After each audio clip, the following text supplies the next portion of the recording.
ունենան այս խնդիրը։ Սուրբ եկեղեցու հետևորդների, այդ թվում իմ հոգևոր զգացումները,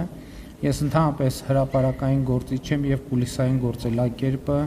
չի մտնում իմ աշխատավոճի եւ գործելավոճի մեջ եւ ես թափանցիկ կերպով արտահայտում եմ այն, ինչ որ արդեն ասացի եւ ես կարծում եմ, որ հայաստանյան առաքելական Սուրբ եկեղեցուն ոչինչ ավելի մեծ վնաս չի հասցնում, ինչքան Կտրիչ Ներսյանի ներկայությունը եւ ոչ միայն Կտրիչ Ներսյանի մայրաթոռում։ Դուք նշեցիք, որ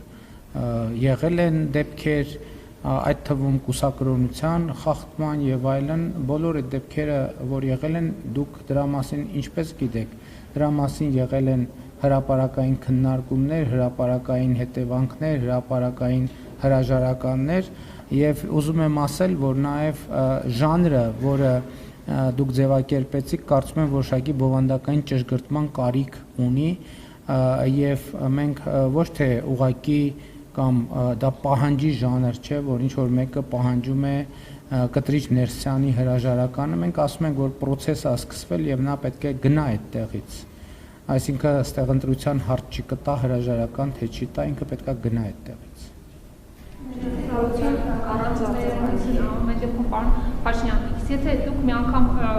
հանդիպեիք կաթողիկոսի հետ եւ նա լսեր ձեր մտահոգությունը կիսեր, միգուցե այդ հարցը ավելի հեշտ լուծվեր եւ այսպես ամբողջ աշխարհով աղմուկ չբարձրանար մեր առաքելական եկեղեցու մասին, չսկսեին բոլորը խոսել։ Գիտեք, ես կարծում եմ աղմուկը առողջացնող աղմուկ է, ժողովրդավարական երկրները չպետք է աղմուկից խուսափեն եւ հրապարակային քննարկումներից խուսափեն։ Ես ասացի, որ Կտրիչ Ներսյանի հետ ես շփվելու, խոսելու բազմաթիվ առիթներ եմ ունեցել եւ այդ խոսակցություններից իմ ստացած տպավորությունն է, այդ թվում իմ համոզման պատճառը, որ նրա ներկայությունը Մայրաթոռ Սուրբ Էջմիածնում աղետալի վնաս է հասցնում հայաստանյան առաքելական Սուրբ եկեղեցուն, ինչպես երեք ազգային ժողովում առիթ ունեցա ասելու, իմ ժամեր, օրեր տևած խոսակցության ընթացքում ոչ մի անգամ որևէ անդրադարձ չի եղել հոգևոր թեմաներին, ես ինձ իրավունք չեմ վերապահել իր ներկայությամբ ինքս այդ թեմաներին անդրադարձ կատարեմ,